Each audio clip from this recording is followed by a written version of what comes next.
Hoş görmüşük Cavanşir müəllim. Bugün biz Qərb Xəbər kanalı olaraq bizim sərbəst düşüncə rubrikamızda istərdik ki, sizlə bağlı bugünkü rubrikamızı sizə həsr eləyək, sizin yaradıcılığınıza həsr eləyək. Və ona görə gəldik sizin bu ocağınıza. Burada həm də bir bayram ziyarət eləyək, Novruz bayramından bağlı yer gəlmişkən bayramınız mübarək olsun. Və həm də sizin bir yaradıcılığınıza səyahət eləyək. Maşallah görürük ki, xeyli zənginsiniz. Çox sağ olun. Mən də sizə öz təşəkkürümü bildirirəm ki, bu əziz gündə, belə bir gündə, yəni Novruz yeni ilin, yeni günün başlanğıcı deməkdir. Bu yeni ilin başlanğıcında, ilaxır çərşənbəmizdə, ürəyimizdə tutduğumuz dualar heç bir gecə də keçmədi, həyata keçdi. Çox sağ olun, gəlibsiniz. Və mən də bütün qələm əhlini salamlayıram, başlı da sizlər olmaqla. Kim ki sözü sevir, Allah da onu sevir. Bir daha xoş gəlibsiniz. Çox sağ olun, təşəkkür edirik. Cavanşir müəllim, mən elə bu, bəlkə də bu biraz ənənəvi sualdır, amma mənim üçün şəxsən maraqlıdır.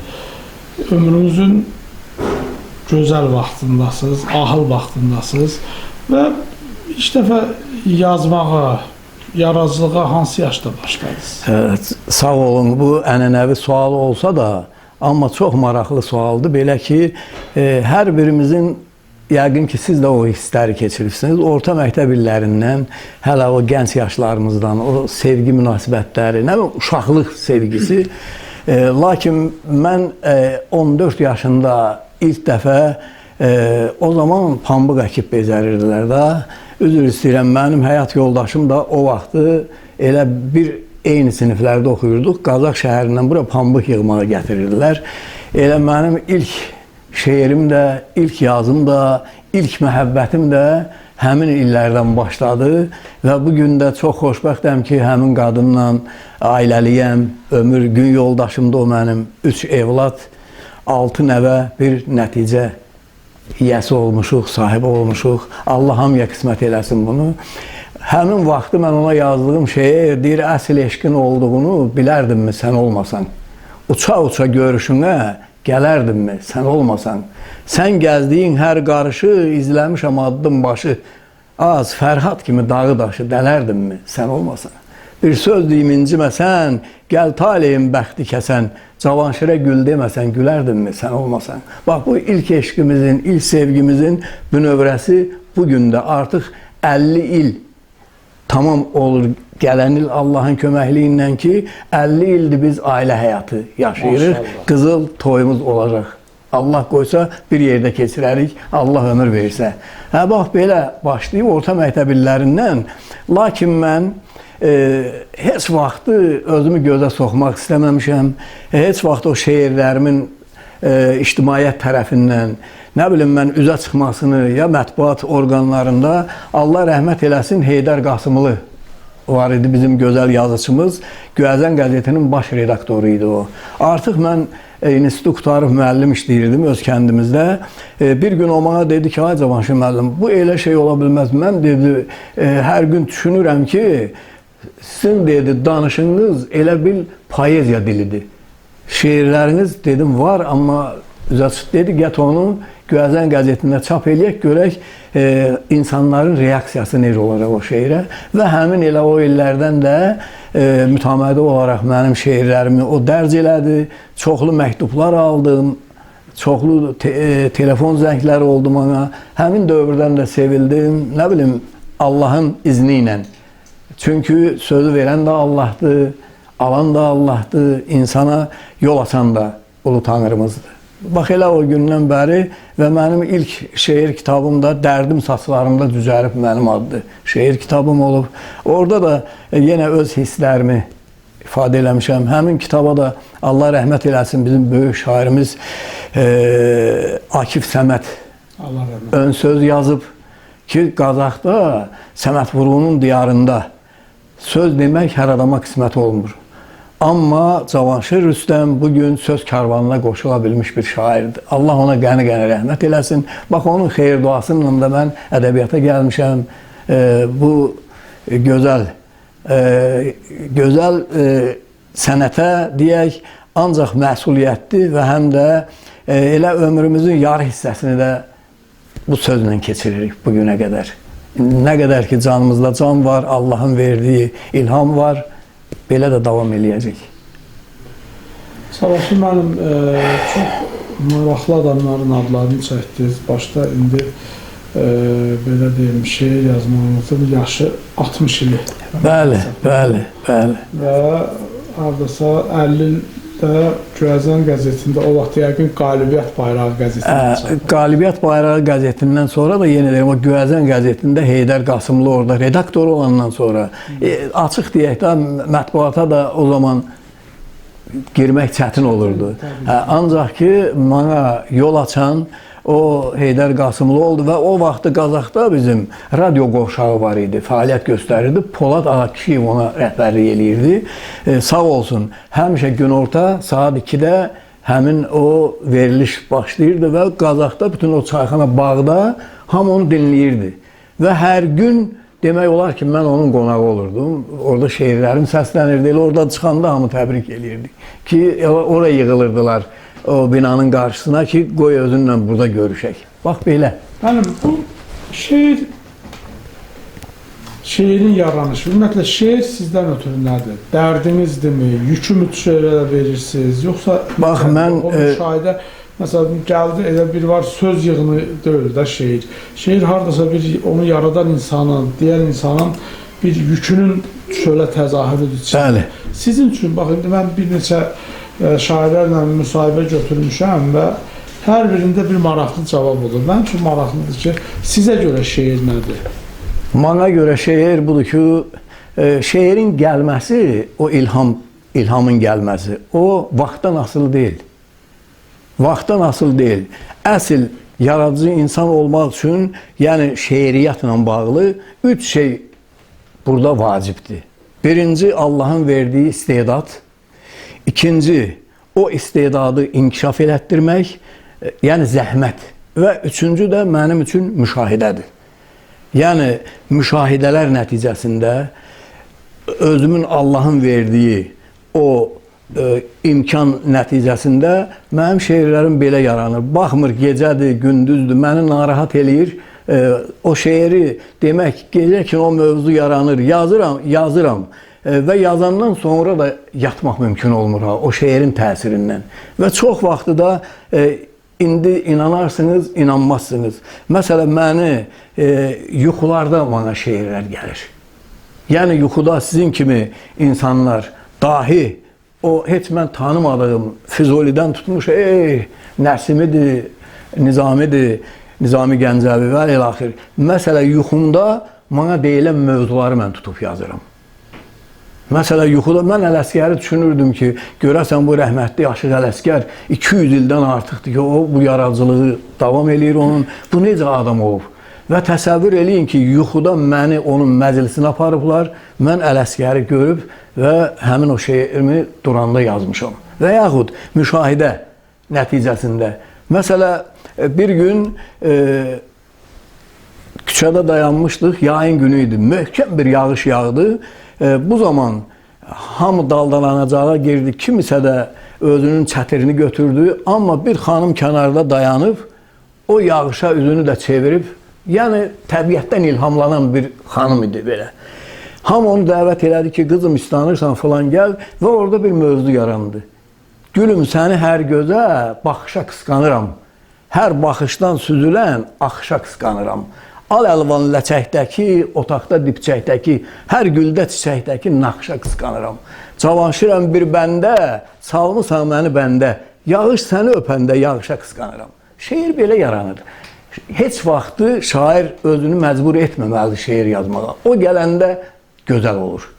Həm də insan özünü ki məcbur edir, yəni şeir yazmaq xatirinə yazılan şeirin ömrü yoxdur. Necə ki, uşaq ana bətnində 9 ay yaşayır, ana bətnində böyüyür, şeir də elədir. Və heç vaxt o şair ki, deyir, mənim şeirim yadımdan çıxır, mən inanmıram ona. Ona görə ki, 9 ay ana bətnində olan uşağın o təpiklərini, ağrı acısına ana vurdular mı? Şeir də elədir.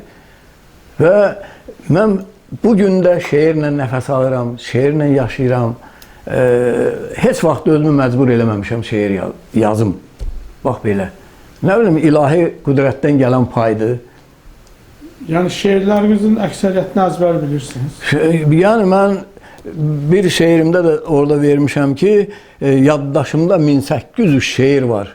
Hünərin varsa da gəl çıx qabağa, səni peşman edim şeir yazmağa. Belə bir şeirlərim də olubdu. Mənim ən çox dəyişmələrim, Allah rəhmət eləsin, bizim elimizin, obamızın gözəl şairi var idi. Şair Həvəskar. Çox güclü şair idi. Bütün dövrlərin Səməd Vurğunundan sonra ən gözəl yazan şairimiz idi. Onunla mənim bir neçə dəyişmələrimiz olubdu. Yəni, o da hər söz adamını yaxına buraxmırdı. Yəni, söz belədir ki, həmişə də bana tövsiyə verirdi. Mən də ondan o dərsi alırdım ki, yəni şeir elə yazmaq lazımdır ki, o üzə çıxanda uşaq da oxuyur, qadın da oxuyur, körpə də oxuyur və mənim bu gün şeirlərimi çox mən elimizə, ovamıza minnətdaram ki, balaca körpə balalardan tutmuş bütün tədbirlərdə mənim şeirlərimi səsləndirirlər onlar. Janrı necə seçirsiniz? Mənim yazdıqlarım qoşmadır, gəraylıdır, təznisdir, divanidir. Mən heç vaxt sərbəst şeirə üstünlük verməmişəm. Çünki qoşma elə bir şeydir ki, hər bir insanı gəraylı.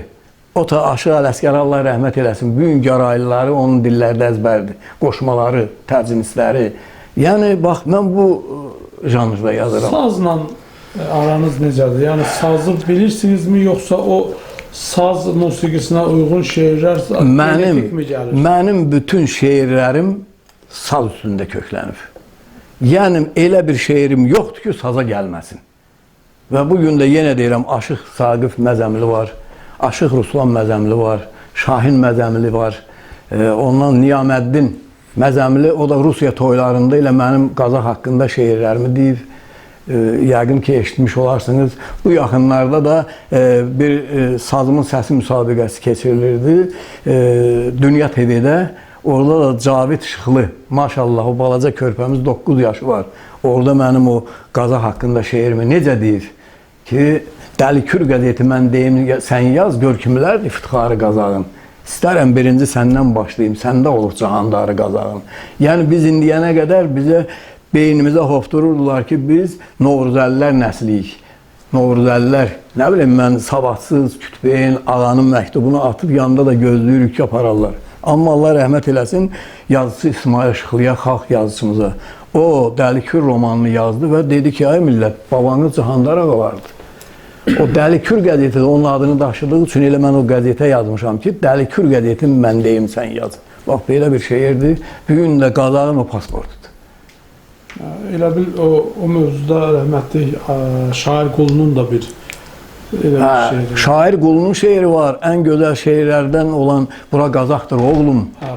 Eldar Nəsibli Sibirelin. Bəli, bu şeirlər var. Mən də digər səpkidə yazmışam. Məsələn, Bu diyarın oğluyam şeirim var mənim. Orada bütün Qazağın o Səməd Vurğunundan tutmuş həmin o mütəfəkkirlər bağı var, girirsən oraya. Bütün orada olanların mən hərəsinə bir bəndlə Bu diyarın oğluyam şeirimi tamamlamışam. Orada təkcə bircə Vaqif Səmədoğlu'nun demək ki, yox idi orada abidəsi. Onu sonradan Mehriban xanım Əliyeva təşkil elədi, Qazağa göndərdi və bax, bu çıxan kitabımda mən ora təzdən bu bəndi də əlavə eləmişəm ki, Vaqif Səmədoğlu dillərdə əzbər yazıb yaradıbdır, gör neçə əsər. Haqqında yazmasam ilhamım küsər, bəddəşərəm. Ruzigarın oğluyam, Qazaq kimi bir diyarın oğluyam. Yəni, onu da gətirmişəm ora. Bütün o mütəfəkkirlər bağına girəndə, bütün o dahilər mənlə pıçıldaşır, danışır. Mən onlarla salamlaşıb keçirəm, hamısından görüşə. Bax, belə. Mənim ilk kitabınız neçənci ildə? İlk kitabım... Neçə kitabınız var? 6, indi 7-ci kitabımdır, Allahın köməkliyi ilə. Bax, bu ilk kitabım çıxıbdır 2001-ci ildə. Redaktoru da Akif Səməd olub, özü rəhmətliyin. Buraya da ön sözü o yazıb. Dünyanın dərdlərini, qayğılarını içinə çəkib bir şair taleyi yaşayır Cavanşir Rüstəm. Çünki burada da elə mənim həmin kitabda başlayır, bir şair taleyi yaşayıram mən. Dərdi ürəyimi zindan eyləyən bir şair taleyi yaşayıram mən. Qövr edən, yara müdam göynəyən bir şair taleyi yaşayıram mən. Yəni hamı şair taleyi yaşayır, amma kim necə yaşayır elə deyilmi? Hə. Şeirdə elə dərdi deyirsiniz. Şeir dərddirmi? Şeir Şairlik dərddirmi? şairlikdə dərd də var, ələm də var, sevgi də var, işıq da var. Əgər bunlardan biri olmasa, elə o dərdə yüklənib getsən, o dərdi heç çəkə bilməzsən. O dərdi çəkə bilməzsən. Ona görə də bax burada İşıq necədir mənim işıq? şeirdə işıqlıq budur ki, Enerji mənasında deyirsiniz. yox, işıq budur ki, işıq budur ki, məsələ əgər mənim yazdığım şeiri siz məndən xəbərsiz ya mənim özümdən almaqla o şeirə həvəs göstərirsinizsə də, demək bu işıqlıdır ki, mənim qəlbimin içindən keçən o nuru siz də qəbul edə bilirsiniz. Məsələ burada vermişəm, körpəlik sevinci dada bilmədim. Çünki mən 3 yaşında olanda atamı itirmişəm. Atam Böyük Vətən müharibəsinin iştirakçısı olub. Qafqazdan ta Berlinə qədər döyüş yolu keçib və Reichstagın alınmasında bu insan ayağının birini itirmişdir. Hətta ona burada bir şeir də, qoltuq ağacı şeiri yazmışam. Ki, ondan qoltuq ağacı belədir ki, atama ikinci həyat verdi o. O yeritdi onu, axı yeriyə bilmirdi qoltuq ağacsız. Yəni bu şeirlərin hamısı işıqlıqdan, nurdan gəlir. Elə şeirin özü nurdur. Hamıya qismət deyil ki bu. Amma Allahın verdiyi bax bu sevgi, bu məhəbbət, şükür Allaha. Orada deyir, dərd ilə yüklənib gedirəm Allah. Mən üstə köklənib gedirəm Allah. Bu yolda təklənib gedirəm Allah. Həmən bu şeirimdə vermişəm. Bir şair taleyi yaşayıram mən. Nitqimi tutmağa çalışanlarla, bir ömür payıma qarışanlarla, alovsuz ocaqsız alışanlarla bir şair taleyi yaşayıram mən. Elə bilirsiniz, hamı kimisə sevir. Nə qədər ona zərbələr falan, hər dərdi sərmi çəkən ürəklə, məhəbbət toxumu əkən ürəklə, xəyalən saraylar tikən ürəklə bir şair taleyi yaşayıram mən. Sözün sərrafıyam, sözdən söz tutan, Tanrı yolçusuyam, yolu düz tutan, haqqın dərgahına daim üst tutan bir şair taleyi yaşayıram mən. Elə arxalanan, eldən güc alan, sözə söykənərək sözlə ucalan, vədəsiz qocalan, vaxtsız qocalan bir şair taleyi yaşayıram mən. Bağban oldum, gül becərdim, gül dərdim. Sevinməsin bədniyyətlər, gül dərdim. Cavanşıram, bu cür ölsəm nə dərdim? Bir şair taleyi yaşayıram mən. Şair taleyi yaşamaq çox çətindir. Həm gözəl bir taleyidir yaşamaq, həm də bəşəriyyət qarşısında, insanlar qarşısında elə bir hesabat verirsən onlara. İnsanlara hesabat və o insanlar həmin o şeirlərə müraciət edirsən, nə xoş. Bax belə. Şair taleyi dediniz və siz bu sözü deyə mənim ağlıma bizim böyük klassiklərdə 2 stat gəldi. Birinci, Xəqani Şirvani deyir ki, mən yoxsullar şairiyəm, xəlqaniyəm, xəlqani. İstəmirəm adımı, çağıralar Xəqani, mən yoxsullar şairiyəm, xəlqaniyəm, xəlqani.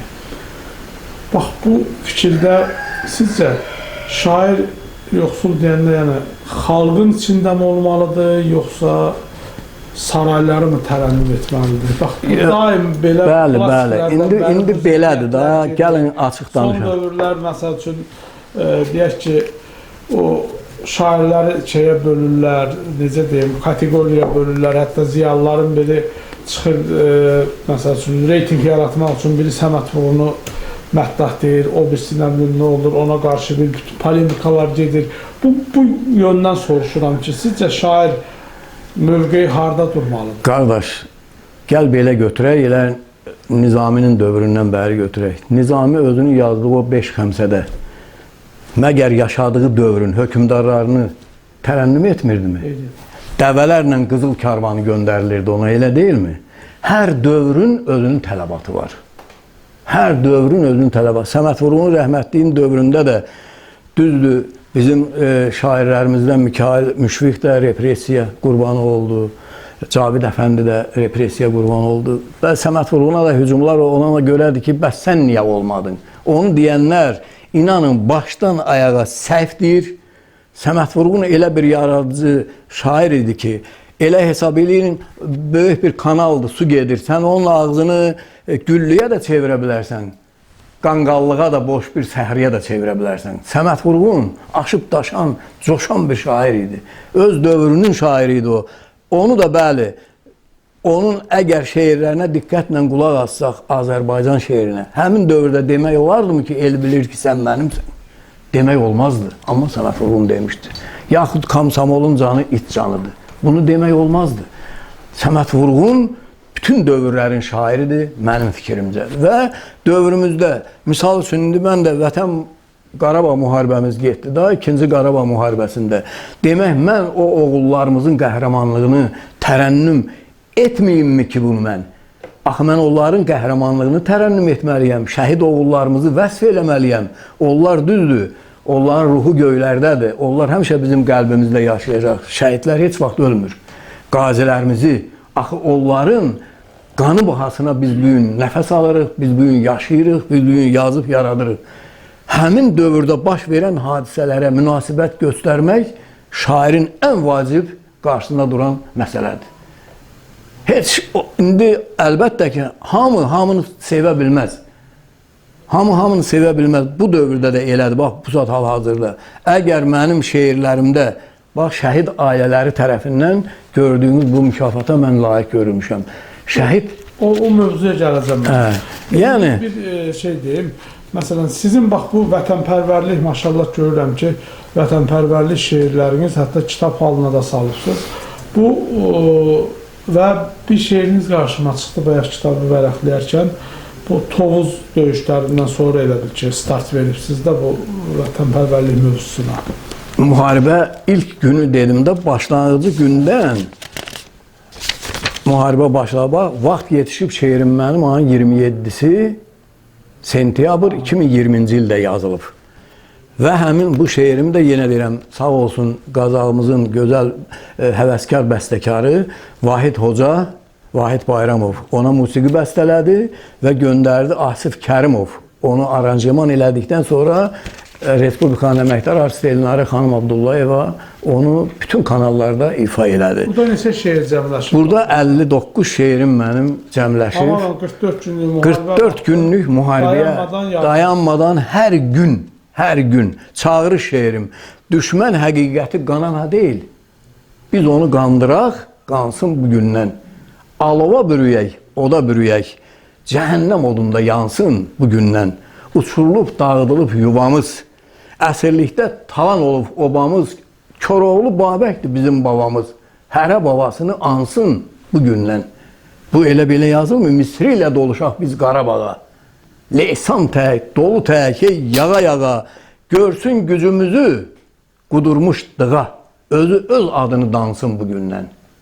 O çağırış şeiridir. Cavanşiram kömək olsun yaradan, qartal kimi hücum çəkək qayadan. Qarabağ qutarsın dərddən bəladan, xalq özünü xoşbəxt sansın bugündən. Həmin o Qarabağdakı hadisələr ordumuz qalibiyyətlə başa vurdu. Ondan sonra biz alnı açıq, üzü ağ buta deyə bilirik sözümüzü. 30 il bizim dilimiz kəsilib.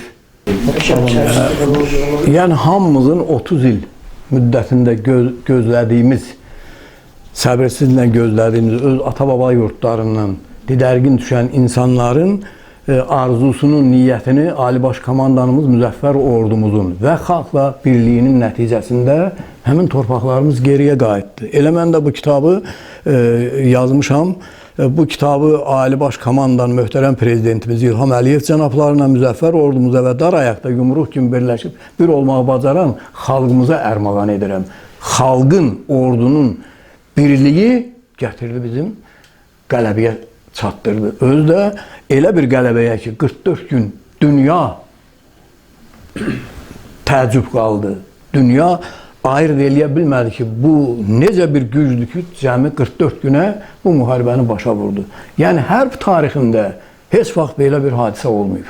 Hansı ki, bunu Müzəffər ordumuz Azərbaycan xalqına bəxş elədi.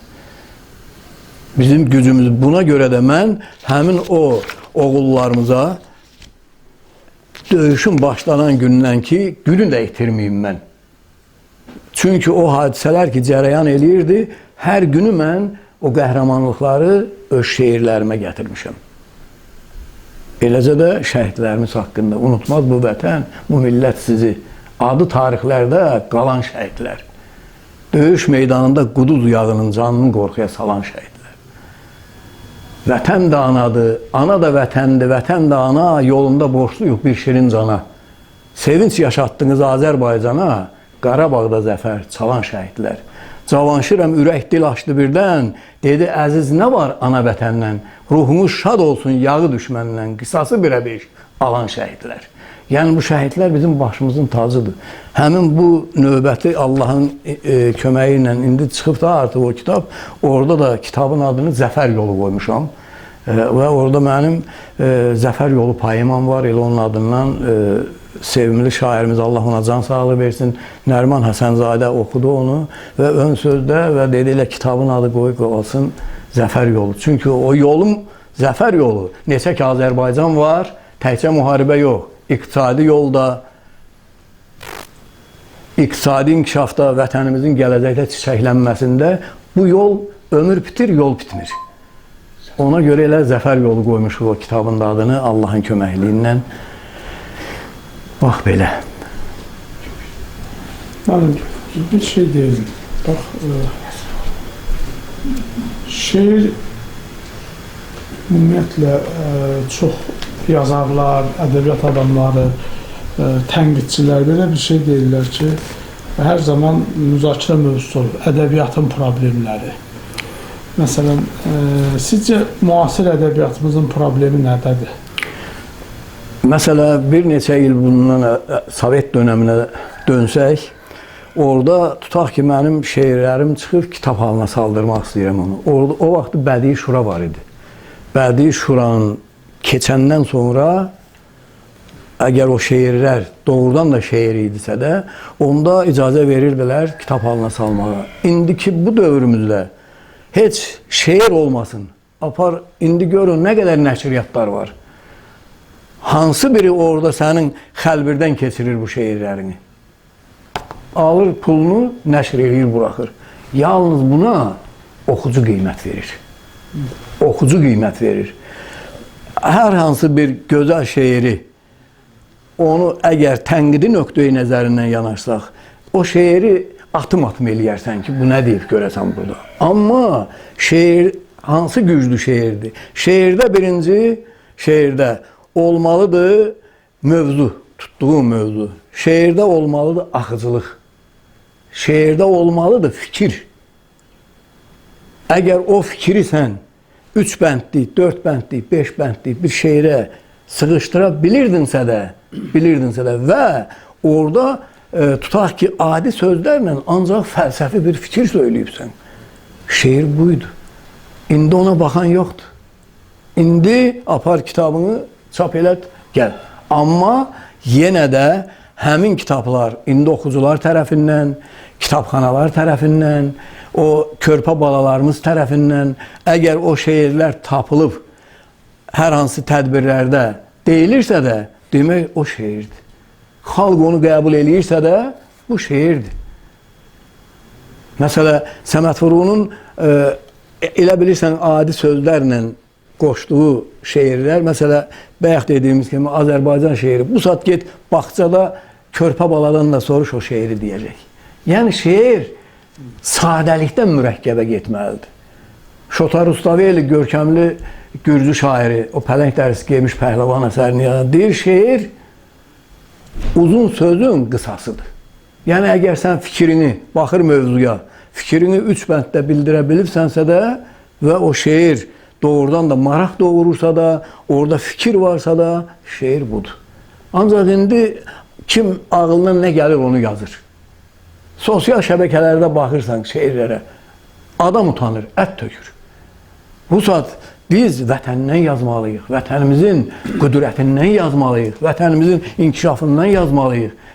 Yəni mövzu var. Buyur, yaz. Məsələ, bu ilki ili möhtərəm prezidentimiz konstitusiya ili və suverenlik ili qeyd edib də 2025-ci ili. Elə o kitabda mənim suverenliklə bağlı mənim şeirlərim gedib orada. Həmin o demək antiterror əməliyyatındakı bizim oğullarımız iştirak elədi. Mən onu yazmışam orada. Ermənilər başı daşdı, qısqırıldı, həddi aşdı. Harınlaşdı, azğınlaşdı, quduzlaşdı, quduz yağı, gəl qaytaraq Qarabağı. Elə belə verməm. Yəni bu əgər yerinə düşürsə də həmin dövrdə dövrünlə səsləşən şeirlər. Bir də var ki, misal üçün gərək elə yazasan, bütün dövrlərin şeiri ola tutaq ki. Bütün dövrlər üçün. İndi hər halda yazdıqlarından az-çox gələn nəsillərə gedib çatarsa nə xoş. Mənim, indi bəzi şairlər var ki, populyar müğənnilərə şeiri verirlər. Yəni, musiqiyə gəlir də və şairlər bundan qanarar alır. Mən bayaq gördüm söhbətimizin əvvəlində siz fəxrlə deyirsiniz ki, belə mənim şeirlərimin sözümün də xəbərim olmuyor. Bu sizə, necə deyim, sizdən xəbərsiz şeirlərinizə musiqi bəstələyəndə xətrinizə dəymirmi? Bəri bax, bu kişilər mənə yaxşı tanıyır. O Allah şahiddir də, biz ayrı söz danışa bilərik. Mənim şeirlərimi, məsələ, Rauf Namazov, Necə sevməyim səni şeirimi götürüb o Vahid müəllimdən deyib, bir də gördüm, bana zəng gəldi ki, müəllim, icazə verirsiniz, sizin falan şeiri mən oxuyum. Dedim, götür oxuyum, buyur oxuyum. Yəni, bilirəm nəyə eyham vurursunuz, hamısı bunların məni yaxşı tanıyır. Bax, bu əziz gün haqqı həm də 11 ayın sultanıdır. Biz burada yalan danışa bilmərik. Elədirmi? Mən heç bir kəsdən 1 manat dəyərində də nəsə istəməmişim.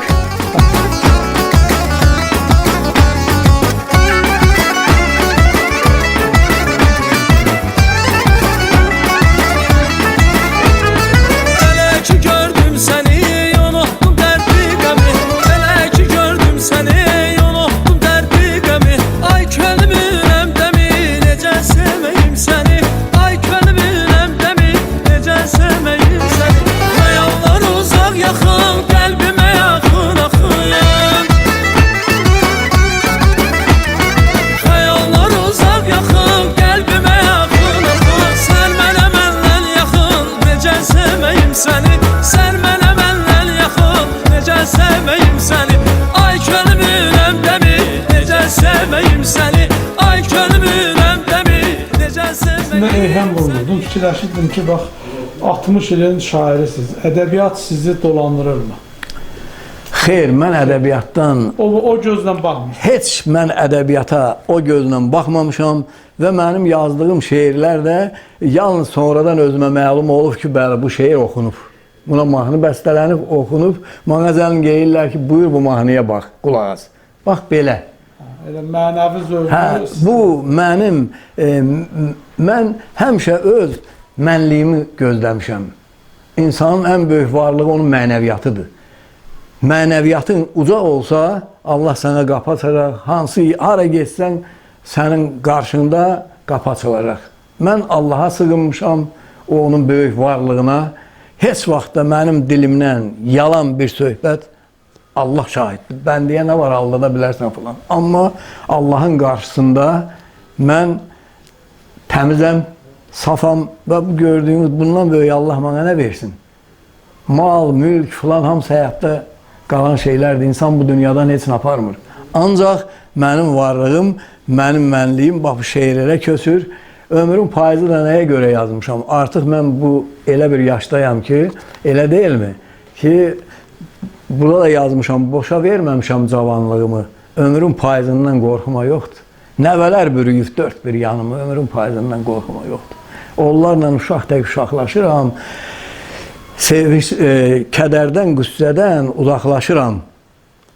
Şirin xəyallarla qucaqlaşıram, ömrün payızından qorxuma yoxdur. Xoş olsa da ömrün baharı yazı, başqa bir aləmdir ömrün payızı. Məni sarsıtmayıb qışın ayazı, ömrün payızından qorxuma yoxdur. Yaltaqlıqla başa çəkilməmişəm, baş əyib, diz çöküb, bükülməmişəm, söz verib, aradan əkilməmişəm, ömrün payızından qorxuma yoxdur. Nə xoşbəxtəm, 70 yaşa haqladım, bu yaşda da şuxuluğumu saxladım, yerindədir, yaddaşımı yoxladım, ömrün payızından qorxuma yoxdur. hələ yaradacam, hələ quracam, demirəm dünyanı tutub duracam. Ömrü kişi kimi başa vuracam. Ömrün payızından qorxuma yoxdur. Cavanşıram, aranlıyam, dağlıyam, ürəyimcə vətənimə bağlıyam. Qocalsam da ay məhərrəmməzim. Hələ cavan çağlıyam, ömrün payızından qorxuma yoxdur. Elə ola kitabı ömrün payızı qoymuşam. Canınız sağ olsun. Bax belə, nə bilim. Və sonda elə bizim vaxtımız tamamlanır. Mən gördüm, maşallah, ixtiyar dəliqanlısınız. Belə şeirlərinizdən də, danışıq tərzinizdən də, ruhunuzdan da görünür ki. Və mən istərdim ki, deyək ki, o bayaq bir söz işlətdiniz, şeirlərim sanki mənim övladlarımdır dediniz. Bax, o 1800-ə yaxın şeirlər var. Bu şeirlərin içində belə ki, insan övlada fərq qoymur, amma bir şey deyim, ən sevdiyiniz, ən sizin ruh halınıza, nə bilim, necə deyim, sizi təsirləndirən bir şeiri bizim dinləyicilərimiz, seyircilərimiz üçün özünüz oxuyun və ondan da... Mən istəyərdim ki, həmin o, mənim də bugün sevdiyim şeiri, mənim nəvəm də, bax, bu müharibə başlayanda o saz dərnəyinə gedirdi, onda 2-ci sinifdə oxuyurdu.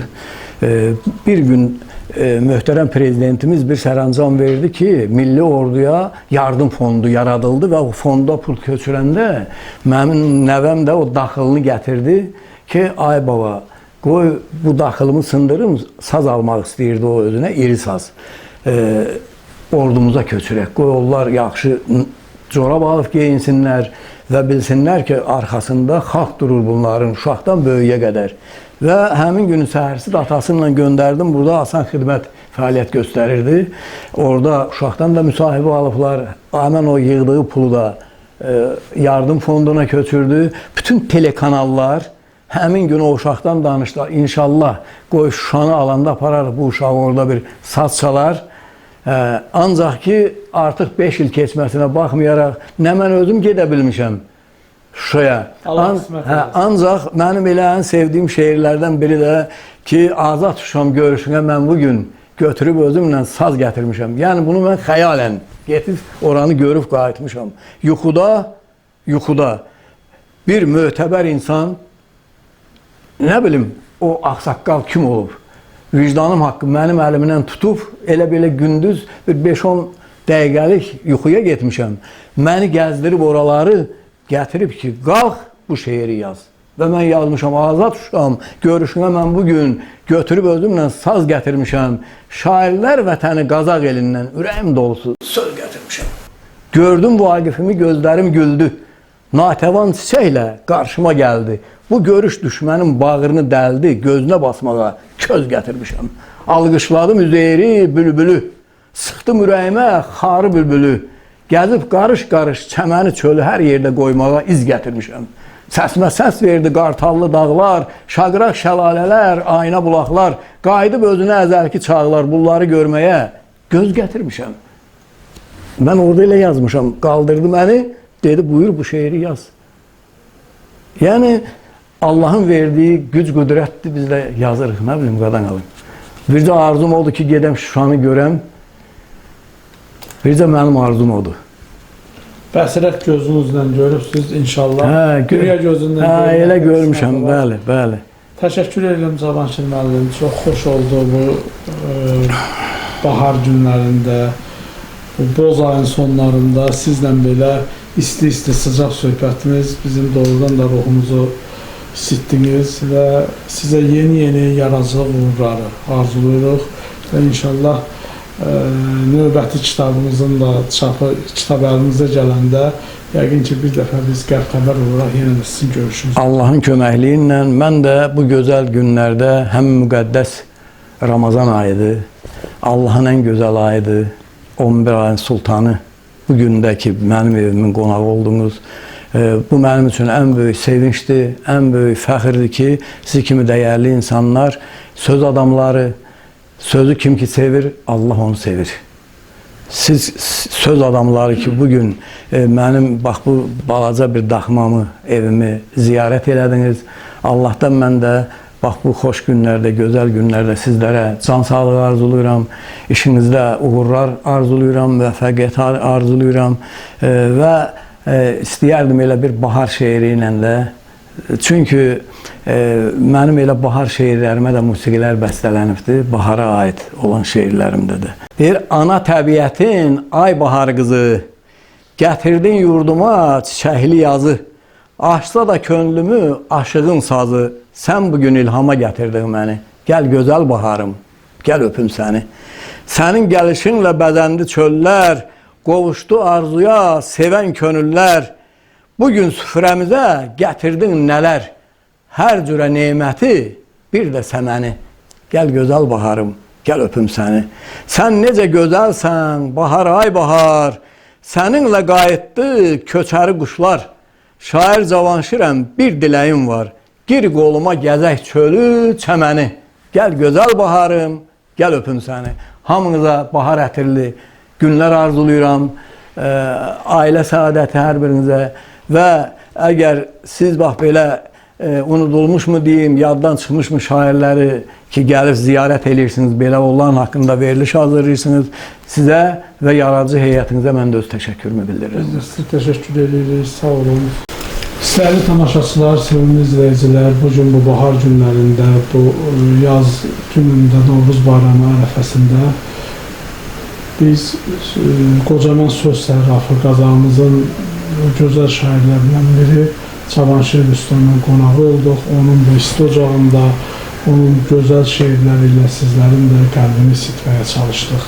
Sağ olun, sərbəst düşüncədəydiniz, bizimlə qalın, Qərb xəbəri izləyin.